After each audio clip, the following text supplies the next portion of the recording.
Welcome to FDS Lorcana News for Tuesday, September 13th, 2022. Just kidding, welcome to FDS MTG News for Tuesday, September 13th, 2022. Well, that was fast. Lorcana, the recently announced collectible card game from Disney, is already making fans angry, and it was just announced. At D23, Disney's annual convention, the first couple of cards from the first set of the game were revealed. Along with the previews, it was announced that the cards would be available to purchase at the Lorcana booth at the event. Where the issue came in was it was accidentally communicated that the cards available to purchase at the event would not be available anywhere else. Specifically, this Mickey Mouse card. Polygon originally reported that the Mickey Mouse card would be exclusive to the event and would not be released ever again. Representatives from Disney corrected the error, and it was updated to say that these treatments of the cards would be exclusive to the event. All of them, including the Mickey one, will be available in the first set released by Disney and Ravensburger next year. This ruffled some feathers because they felt misled. My apologies, but I can't really feel bad for you. Even if this game is a massive flop, these cards are probably going to be worth something. They have Disney characters slathered all over them, and they have a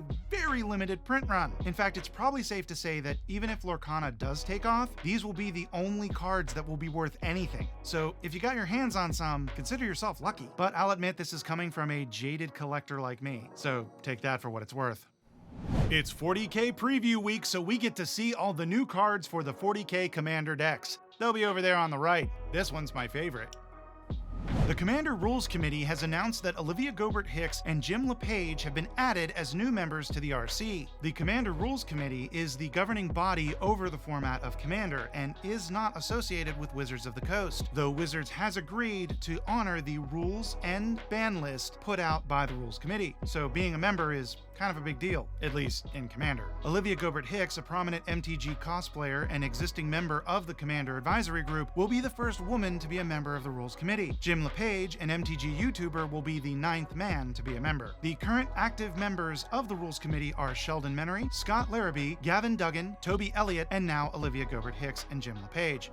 On September 8th, Wizards filed a motion in the Western District Court of Washington suing TSR LLC, Justin Lanasa, and Dungeon Hobby Shop Museum for infringing on their copyright. A big thank you to No Hatin' Gaming and David Floor on Twitter. They did a great job of putting all this together in various Twitter threads linked below. To catch you up, back in 1997, TSR, the company that at the time published D&D, wasn't doing so well. Peter Atkinson, the founder and CEO of Wizards of the Coast at the time, was a huge D&D fan. In fact, Wizards of the Coast was named for one of his D&D playgroups. When he found out TSR was about to go under, he bought it, and that is how D&D and Magic came together under Wizards' umbrella. Since then, Wizards has owned and been selling various TSR games since the late 90s. Most of them are available digitally on drivethrurpg.com. You should check them out. So what is it with this other TSR? Well, a couple of individuals decided to create this company, and they wanted to make TSR great again, if you catch my drift. Earlier this year, they started circulating copies of a playtest version of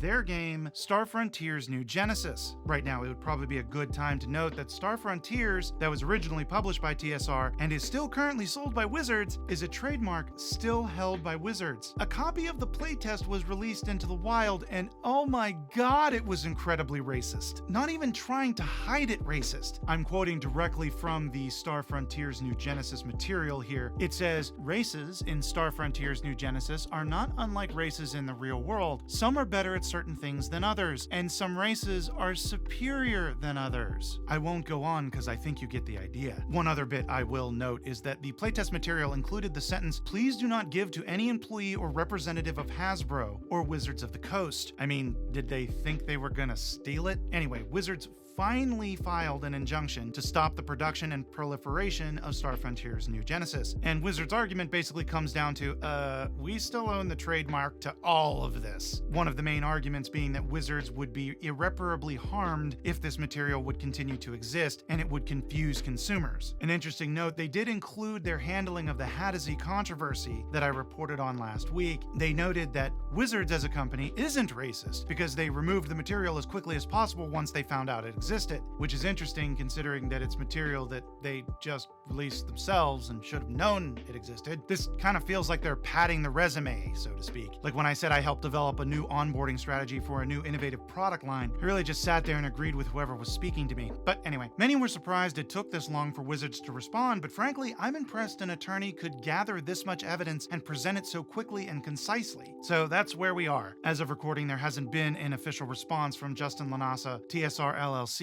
or the Dungeon Hobby Shop Museum.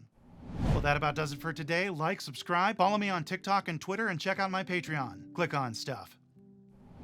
Welcome to FDS Lorcana News for Tuesday, September 13th. Damn.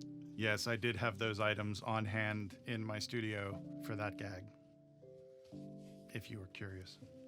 Just kidding. Welcome to FDS MTG News for Tuesday, September 13th. I did it again. Just kidding. Welcome to FDS MTG News for Tuesday, September 13th. Well, that was fast. Lorcana, the first couple of cards were the production and proliferation. This show is part of the CIP network, inspiring creativity, one episode at a time.